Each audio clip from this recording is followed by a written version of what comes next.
Halo, balik lagi sama gue Herki. Sekarang gue lagi ada di Bromo nih. Lagi istirahat ngopi, buka kompor.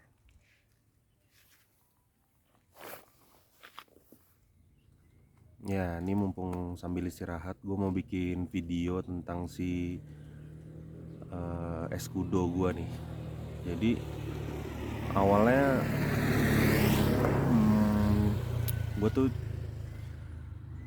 abis setelah si Jimny itu ganti ban 33 ya. Menurut gue udah kurang asik lah dibawa jalan jauh gitu. Overspec lah buat overland ini. Sedangkan kalau mobil overspec gitu jadi perawatannya kan juga lebih gitu. Nah tadinya tuh gue pengen cari katana standar sebenarnya. Katana standar kayaknya enak gitu. Mungkin 2 wheel atau 4x4 standar aja lah gitu. Cuma ya yang pertama sih bosen juga sama mesin 1000 cc nya Jimny. Sedangkan kalau untuk jalan-jalan jauh diganti-ganti mesin tuh gue agak males sebenarnya, pengennya standar. Nah yang kedua adalah soal harga gitu. Pas gue nyari-nyari katana yang bagus mungkin tahun 97, 98 gitu, gue emang gak terlalu suka yang tahun 2000-an sih. Itu udah harganya udah 60 juta, 70 juta yang bagus gitu ya. Itu juga kalau yang belum digoreng gitu. Kalau udah digoreng wow banget harganya. Nah terus gue pikir dengan harga segitu kayaknya gue bisa dapetin sidekick awalnya gitu. Kenapa? Karena gue suka masih engkol, kacanya engkol, terus karburator sama kayak Jimny lah teknologinya, cuma dia cc lebih gede, sama udah perkeong depan belakang, jadi nyaman dan 5 pintu. Jadi kelebihannya dari Jimny itu 5 pintu, barangnya otomatis lebih banyak, mesin lebih gede, otomatis bawanya juga lebih enak, nggak terlalu boyo. Terus mau dikasih barang beban juga lebih range range buat ngangkutnya lebih besar gitu. Tapi dengan kesederhanaannya Jimny gitu.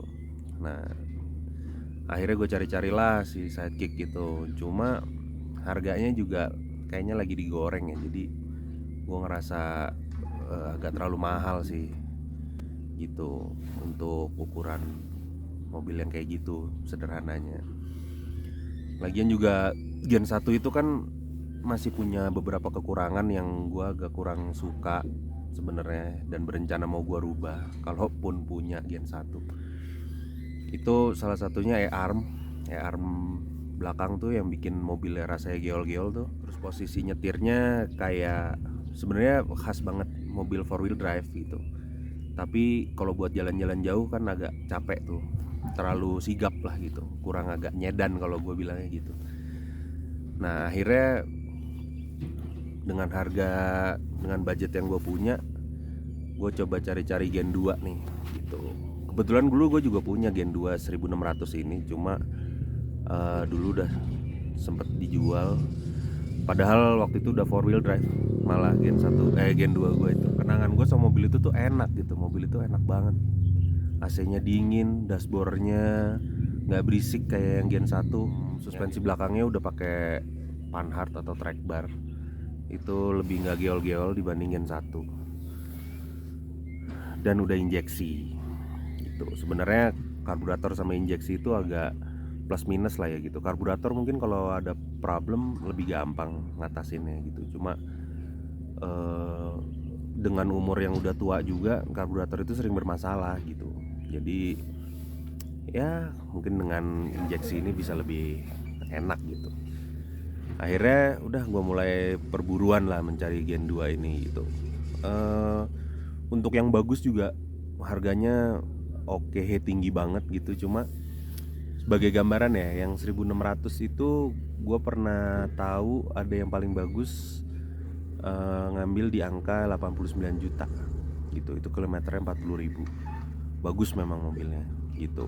Nah kalau mobil gue ini masih di bawah 70. Kondisinya kilometernya gondrong, cuma Gue ngelihat mesinnya masih sehat, dinaikin masih enak, mobilnya berdiri juga masih enak, bodinya masih bagus. Itu akhirnya gue putusin buat ngambil ini gitu. Akhirnya diberes-beresin, ya bisa sih mirip-mirip juga, cuma paling nggak gue tahu karena gue beresin semua sendiri, jadi gue tahu kondisi mobilnya kayak gimana. Itu penting banget kalau buat mobil yang dibawa overland gitu.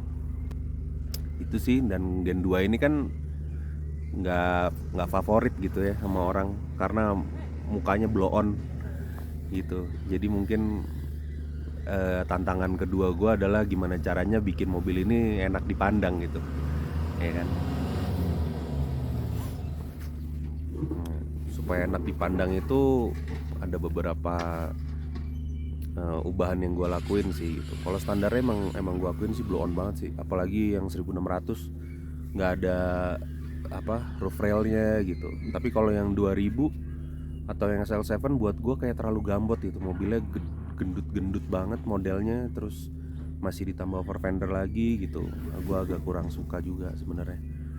Cuma ya 1600 ini gue milih karena relatif lebih irit, lebih banyak yang pakai mesinnya gitu. Jadi spare part juga lebih banyak, kan dia banyak persamaan dengan APV gitu, atau Futura atau Baleno kayak gitu.